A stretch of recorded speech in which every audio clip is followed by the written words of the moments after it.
Okay, welcome back to the channel.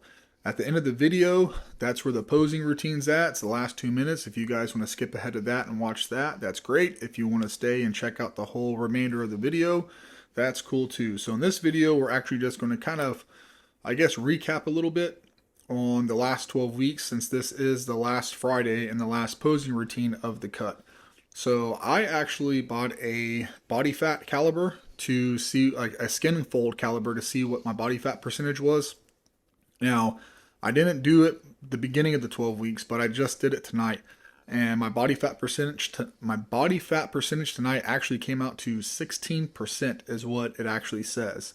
I'm 225 at 6 foot with 16% body fat. So with those numbers, that lets me know that I have 34 pounds of fat on my body, according to that. Now, it's just a rough estimate, but give or take, that's about 14 more pounds that I'd have to lose to get down to the 10%, 9% body fat percentage in order to be able to walk around visible abs. So, stopping a week early of my diet and not continue to push through in those low calories, I'm actually happy that I didn't push through because my workouts are a lot better.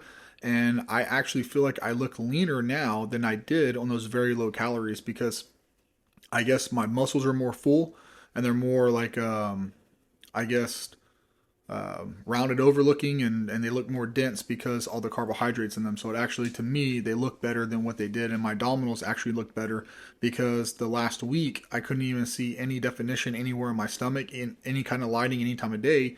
And now this week my stomach is back to where in certain lightings and time of the day I can actually see my top four and in some cases my bottom two, which is good. And again, I know I have a long way to go, but now I know exactly where I stand in order to get my abs. So from now until the end of March, I kind of have a rough like idea of what direction I need to go in if I want to have my abs by the end of the air quoting here bulk, or if I just want to say, screw it, let me try not to put on as much weight as I can. Let me try to keep my body fat where it's at right now while putting on as much weight as I can in muscle mass and body weight. So whenever I start my next cut, I know, okay, I have about 14 pounds to lose. So in a 16-week cut, I can lose right at a pound a week, and that'll put me just where I need to be about 16 weeks. Yeah. So for me, the past 12 weeks have been quite a journey. Cut back quite a bit on my weight, which is obviously a big plus for myself. Uh, Again, like you were talking about with the caliper check that you did today, ended up doing mine as well, and I was more in like the 30-ish% range or so. Yeah, like 30%, and I'm at 257, 256 right now. So 256 pounds at roughly 30% body fat makes sense because, well, you can see me. So yeah, like I'm sure it was even more like when we originally started 12 weeks ago to now. But yeah, I made like a lot of good progress. So other than that, though, like coming towards the end of the whole like first 12-week cycle here, of everything, it's been a very long journey, but it's been good. But I'm definitely, like I've talked about a couple times, starting to feel like the fatigue from it, and also like a little bit more wear and tear. Especially like the past couple of nights, my left shoulder has been bothering me a bit more, getting a bit more like impingement and movement in there, which is kind of drug out to where it's more of like a dull pain throughout the day, just from general knots and everything like that. Because when I like lean up against something and get it just right, I can feel some of the knots kind of put pressure on them, and it feels a little bit better afterwards. So next week during the deload week, I'm going to try and find some sort of either adjustment place, massage place, something to kind of help work that out some during the deload and help release a little bit of that. Well, we had the massage gun and then we got those bars too. So even if you don't want to go get tissue work, like we can do it here and we could get that broken up because tonight I was working on your shoulder a little bit with a massage gun and just doing deep tissue on the shoulder blade, and it's his lower scapula, lower outer scapula. So right there where the lat ties in to the shoulder blade, and then you have like the rotator cuff, and there's a lot of connective tissue in that area. and it gets really sticky and gritty, then it could cause knots to form, and then everything starts grinding and popping on itself, and then you develop knots and then imbalances, then you get impingement, then it's a whole mess of stuff that happens that. So we could actually work on that without you having to go somewhere to pay all that money for deep tissue work. But if you want to go to a chiropractor, get adjusted, that's great. I stand behind, I support that. But like, as far as it goes for tissue work, there's no point in spending the money for a massage therapist to do that for you, unless like it's like a chiropractic physical therapist massage, like all in one place, which would be cool. But if you find that, if you don't have insurance or if you don't want to put it on your insurance, it's going to be quite a bit of money. And for the most part, it's you already know where your issue is, and then you could have some vertebrae that are locked up. So getting adjusted from the chiropractor will help that. But that tissue, like it's just going to need to be like manipulated, and it's going to have to be kind of like I guess, forced into submission to let loose and relax and everything. And unfortunately, that comes with quite a bit of discomfort and pain in the area while we're working on it. But normally the next day you'll be a little sore, and the day after that you'll be better, and then give it or take about 4 or 5 days, you'll start noticing it loosens up or gets tight again, and then you assess it, work on it again, and then just continue on until the issue is completely resolved and everything. Because I've had the exact same issue in my shoulder blade, that like in my lower scapula, that led to my shoulder hurting, and then it was the same exact issue. So it's kind of like the gift of injury, right? Like if you've been through it yourself, you know how to approach it to help others, and you know how to approach it to help yourself if you have to go through it again. And that's what a lot of people don't understand. Like, when it comes to helping others out, you don't have to get hurt or injured to be able to help others. There's a lot of people out there that they studied and researched and they understand the science and the angles and the body and the mechanisms and the mechanics behind it. But for certain things, like if you've gone through it yourself, I think you have a little bit more passion, and I think you have a little bit more, for a lack of a better term, I guess, experience and dealing with that very specific issue, and it allows you to be able to attack it in a different way versus someone who's just going off of medical books or someone who's just going off of something that someone else said. Because if you've never felt it or experienced it and know how to go through it to rehab it and make it feel better, it's kind of a little difficult to even know how to begin to start making something feel better or line back up, because generally where you feel the pain is never where the pain's coming from. And anyone who's ever been hurt or injured or has any type of discomfort pretty much has experienced that at some point or another. And if you haven't yet, and you do this long enough, you will experience it. And then you're going to have to either go to someone to help fix you up, and if you're smart, you'll pay attention and you'll listen and you'll learn from what they do. And if you just have money to keep throwing at it, that's great. But eventually, and if, let me put it this way, if you don't have money, you're going to have to figure it out yourself. And unfortunately, I think there's more people out there like myself that doesn't have the disposable income just to throw at people to rub on your muscles and kind of line you and straighten you back up. You have to get your own tools and your own stuff to be able to fix yourself, because in the end, the iron's always going to win, right? If you're working out for anything at all, eventually the iron is going to win, and it's going to beat you up. And if you're not careful, it can knock you down, and it can keep you down for a very long time if you're not very careful about it. Yeah. Like I said, just trying to get through this whole whatever issue it is with my shoulder area and everything, because it has like begun to linger. And like I was talking about in the gym with like even doing the triceps, like with the rope extensions, like I get a not really like a pain, but it's a feeling in the back of my arm, just above the shoulder but below the tricep, like in that in between space, that it it feels different. It's a different kind of burn feel, and it's happened for a while, and I think that's progressively been, now that I kind of thinking about it more, caused by the same issue.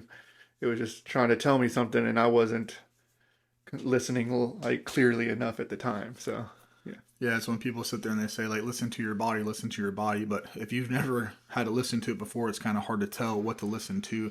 And like I've said before many times, most of the time, like when you get hurt, it's something that's accumulated over time that builds up and then manifests itself in like a discomfort or a little bit of popping or clicking or joint discomfort, right? That's being hurt. When you get injured, it's normally like out the blue. There's never really any telltale signs that you're about to get injured. Like you don't wake up and then all of a sudden like, oh, my hamstring's tight today, let me go run 100%. And if you do that, oh, okay, you know. But for the most part, it's normally, anytime I've ever been injured, it's always when I've been feeling at my absolute best, my strongest, my healthiest. and everything was just clicking 100% perfect is whenever I always got injured. And there's never a warning. There's never like any lacking pain or irritation or soreness, swelling. There's never any indication. It's just always been like, and pop, there it is. Now you're injured.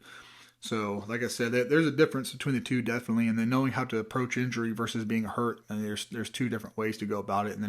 And a big one a lot of people like to do is they like to foam roll, and foam rolling's good, but if that's the extent of your rehab, you need to seek other sources of rehabilitation and learn from others. And then if you do contrast baths like hot cold, or you're just doing ice baths for inflammation, like that's great and all, but if you have an issue that's causing the inflammation, doing an ice bath to reduce the inflammation is going to feel good for a couple minutes, but the inflammation is going to come back until you address that issue, because there's an underlying problem, and that's treating a symptom, not treating a problem. And you really need to address the problem, not the symptom. It's not like the flu where you treat the symptom and then the problem is the symptoms, and then as long as you can maintain the symptoms, the problem goes away. When you have something in your body going wrong, muscular or skeletal, like normally it's something very simple that's being overlooked just because you're looking in the wrong area. Yeah. So, like, just in general, like the deload week's coming at a perfect time. Just because, like I said, it'll give me time to kind of rehab this a little bit, get back to as close to 100% as I can for the next go around. And yeah, like it's just going to be like one of those things, like no one's ever going to make it through everything perfectly fine every time. So, I mean, if like a little shoulder impingement, it's not the worst thing ever, but my mobility has always been a very terrible factor. Like I know I have a lot of impingements that need to be worked on. So it's definitely something that I do need to put more focus into as well. Because once I fix those issues, I think in the long run of things, doing the exercises will become far more like easier just in the range of motion kind of aspect of it. Like being able to do the movements without having any sort of issues of like clicking, popping, or you can't hold it in that particular way. Got to move it to another angle, sort of thing. Especially like my shoulders. My shoulders have always been a big thing. Like even just doing like overhead, like arm raises and stuff. Like I gotta swing out real wide because it just never really feels good going just straight ahead, sort of thing. So yeah. Yeah, we'll get that adjusted. That comes down to, like I said, mobility and impingement. But man, it's really therapeutic too that a lot of people don't even realize? Yoga. Yoga is so hard, man. Like if you're not good at yoga and you have poor like mobility and flexibility and you have a lot of issues, like yoga on a very, very beginner level is extremely therapeutic. And as you get better, a lot of your impingement and issues can go away because you strengthen up all the little muscles and areas and angles that you're not used to moving in, especially because it works on your mobility and flexibility. And a lot of people overlook yoga, but I'm telling you, man, it is a amazing thing to have in your arsenal if you have time. Like if you're only working out 3 days a week, you have 2 days that you can do yoga. And if you have to wake up in the morning, instead of doing 20 minutes of cardio, do 20 minutes of yoga. If you have an impingement or you have issues or problems, I'm telling you, beginner level of yoga is very good for your body. And the thing is man, I lost my train of thought. Where I was going with that. Yeah, I remember like back in the day, your brother had the P90X thing, and it had a yoga thing in it. Yeah, well, I used to do yoga too. I haven't in a while, but I used to. Ever since I hurt my pec, I stopped. But that's where I was going with that. So like, ever since I stopped, well, I stopped doing yoga whenever I hurt my pec, but I would do it periodically here and there. And it's not really something I went around talking about and bragging, but I would do yoga and I would work on like stretching and mobilities and certain movements and angles, and that I would have issues like my biggest trouble areas. But the problem right now with yoga is if you get on YouTube or you get on Google and you search like beginner level yoga or anything, you get all these girls in these little sports bras and these little bitty tiny outfits that are like, it shows everything. Like it's so revealing. So if you're like, I need a quick yoga thing. Now don't get me wrong, there are some women out there that are extremely modest, and there are some guys out there that have very good beginner yoga introductory levels. But that's a rabbit hole. You click on the wrong video and it's going to link you to a whole lot of stuff. And if you're married or with someone, they're going to look at me like, what are you watching? Right. So you kind of got to be careful with that. Don't get sucked into the wrong kind of yoga, because as pleasant as it is to watch, it's not That's not where you want to go with that, you know. So it's kind of a rabbit hole. But anyone out there that has never actually tried yoga, like give it a chance. Like if you're experiencing any type of issues or mobility problems, like seriously give it a realistic chance. And doing it about twice a week is all you really need to do to start fixing a lot of your issues. And you know who else has a big thing about yoga? Diamond Dallas Page, the old wrestler. He's actually helped a lot of people that were in car wrecks and told they would never walk again, and people that had like spinal injuries and neck injuries, and he's helped a lot of people like actually legitimately rehab. And if you actually look up Diamond Dallas Page yoga, and there's videos and testimonies of what his yoga has done to help people in the long run and stuff like that, because he was pretty beat up after his career of wrestling. Yeah, yeah. So Absolutely.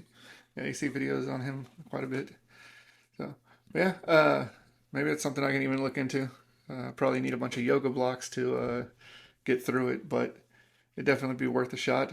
Like I said, anything to help my mobility, honestly. So, like, if I'm gonna get better at this and have more longevity, I'm gonna have to do something about mobility because my ankle flexion, wrist, well, it's like all of it.